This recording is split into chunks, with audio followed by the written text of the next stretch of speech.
Hi, everybody. Happy Friday. We have had a lot of smoke here in Reno, Nevada. Today we woke up, you can't see nothing, you can barely breathe out there. And all the fires in California and Oregon and Washington and all the shutdowns and all the people that are not being able to survive and the hurricanes and the floods, my opinion, give me yours, I think it's the beginning of the end of the world.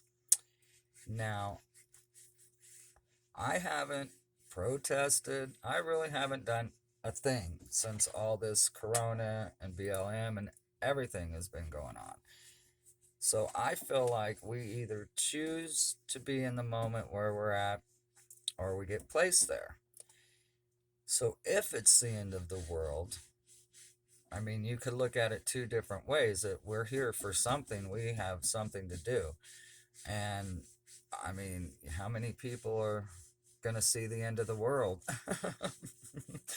So I told my boyfriend yesterday, I said, "What is my purpose?" And he said, "Well, Kim, you don't choose when the time is for you to do whatever you got to do. Like, when it's your time, then it'd just basically slap you in the face and you'll do it." So I don't know. Give me your opinion on if you think this is the beginning of the end of the world. Because, I mean, I seriously do. It may take years. And I know stuff's been bad forever, but I don't know. So, good and innocent suffer the most. I seen this thing on TV that said, a movie said that we live to suffer, yet we fight to survive, which makes sense. And, it's a known fact that the good get nothing and the bad get everything. I mean, there's every family, and usually the worst kid in the family gets the most attention and the most babied. Job, same thing. If you go to work every day for 10 years and call in twice, then you're going to be yelled at by the boss, but somebody else can call in every other week and never hear shit. So, is it good to be mean and not care about people and have a hard heart just so you don't have to suffer? Because if you're nice and kind, then you feel bad for everything and everybody. So give me your opinion on what you think. You know, I don't know. Like, I had a job and they said, we're going to give everybody a 25-cent raise if you all come in every day, same time. And there's one screw up. He never came in for 1 month.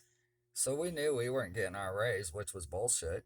And of course, he called in the first week, and none of us got our raises. And I never called in, and so whatever. And then at the same job, I used to clean outside buildings. And a year later, they said, "Hey, do you want to do the women and the men's club? Host it. You could have your own office. You don't have to clean. Just the basic." So I said, "Sure." Did the job, loved it, did it 9 years. 10 years into the job, they came up to me and said, "Kim, we think the housekeepers need to share in the job too. It's not fair that they do all the cleaning and you do all the fun parties." So I said, "Oh, really?" So the next day I went and got a job down the road and quit. But I used to have a golf cart and I would pick the old ladies up. And this older lady, seen my tattoo, which is a broken heart with two teardrops. And she said, "What does that stand for?" And I said, "Cancer. My husband Steve has bone cancer for the last 10 years. And it's teardrops in red because it sucks the blood out of you." She said, "I would never known that you went through all that stuff. I've seen you every day, smiling, laughing, joking, and I never knew you suffered so much." And I said, "Well, that's because of your attitude. You have to have a good attitude." Although I left him 17 years later, and he will outlive me, I hope.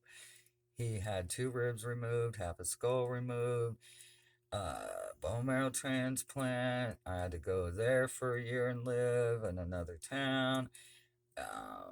He went through chemo and radiation for 15 years straight. We literally lived and slept in the hospitals every night. Never left them for one night out of 15 years. But I ended up leaving him because I just couldn't handle it anymore. Plus, he was a very big asshole at that time. But that's neither here or there. The whole point is about the end of the world, and I got off on a whole nother subject. And your attitude. So if you fake it and you have a good attitude, then you kind of keep that attitude. But if you have a shitty attitude, and I believe that's what you leave in your soul is what's in your heart.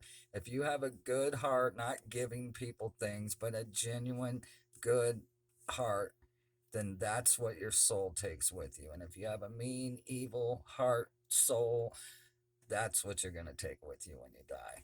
So let's try to be nice. All right, I got to get off here. I probably used too much time. Won't even take it all. Have a good day. You're all beautiful. Bye bye.